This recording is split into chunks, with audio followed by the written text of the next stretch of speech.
यजमान जल्दी चलो, श्राद्ध का समय निकलता जा रहा है। चलो। दूसरे पंडित जी को भी लेके चलना है। हाँ चलो पंडित जी चलो। राम राम पंडित जी। राम राम भाई। पंडित जी माता जी का श्राद्ध करवाना है। एक पंडित जी तो मिल गए। अच्छा। और आपको भी लेकर चलना रहा। अपना पता ही है कि आपके बिना हमने कभी श्राद्ध करवाए नहीं पंडित जी। भाई हम श्राद्ध में नहीं जा सकते, माफ कर दे भाई। क्यों पंडित जी? भाई शास्त्रों में इतनी बात बता रखी है और आज तक हमने समझ में नहीं आई थी, हमारे तो गलती हो रही है पहले। पंडित जी फिर हमारी दादी के श्राद्ध का क्या होगा? भाई आपके दादी की श्राद्ध की चिंता मैं नहीं कर सकता। अगर मैं ऐसा करूंगा और आपके श्राद्ध जीवने चला गया तो मेरे सारे पुण्य नष्ट हो जाएंगे, मेरे पुण्य चले जाएंगे। ऐसे कैसे पंडित जी, हम श्राद्ध में जाएंगे तो श्राद्ध कैसे संपन्न होंगे? अगर आपने शास्त्र पढ़ लिए ना तो आप भी श्राद्ध में कभी नहीं जाओगे जीवने के लिए। देखो शास्त्रों में क्या बताया है। दिखाओ दिखाओ। ये देखो स्कंद पुराण और गीता प्रेस गोरखपुर से छपा हुआ है, कोड नंबर 279। इसमें देखो आप क्या बताया है।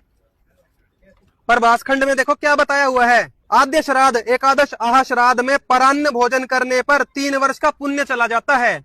अगर आप श्राद्ध जीवित हो आद्य श्राद्ध तो 3 वर्ष का पुण्य जाएगा आपका। मासिक श्राद्ध में भोजन करने पर 8 वर्ष का और छमाही श्राद्ध में भोजन करने से आधे वर्ष का पुण्य नष्ट होता है।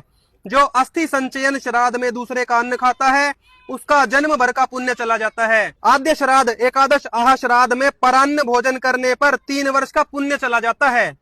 अगर आप श्राद्ध जीवित हो आद्य श्राद्ध तो 3 वर्ष का पुण्य जाएगा आपका। मासिक श्राद्ध में भोजन करने पर 8 वर्ष का और श्राद्ध में परान्न भोजन करने पर 3 वर्ष का पुण्य चला जाता है।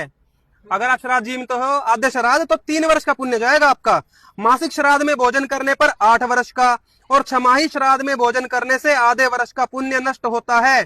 जो अस्थि संचयन श्राद्ध में दूसरे का अन्न खाता है उसका जन्म भर का पुण्य चला जाता है। कि ऐसी शास्त्र विरुद्ध क्रियाएं करके श्राद्ध में जीव के मैं अपना पुण्य क्यों खोऊं? अरे पंडित जी अब तो मेरे आंख खुल गए, अब मैं किसी के श्राद्ध नहीं जीऊंगा। मेरे इसमें तो मेरे पुण्य चले जाएंगे। अरे कैसी बात कर रहे हो पंडित जी, ये तो भ्रमित हो गया। आपको मेरे साथ चलना पड़ेगा। मैंने तो आपको एडवांस भी दे रखा है। पकड़ो भगत जी। अरे पंडित जी पंडित जी मैं अभी नहीं कर सकता, मेरे से पुण्य चले जाएंगे। पंडित जी आपको ज्ञान कहाँ से प्राप्त हुआ? अरे भैया मैंने संत रामपाल जी महाराज जी के सत्संग सुने और उनका ज्ञान समझ के जब उनसे नाम दीक्षा ली तब ये ज्ञान प्राप्त हुआ है। आप भी आज से संत रामपाल जी महाराज जी का सत्संग सुनो और अपने पुण्य बचाओ, पाप में मत पड़ो।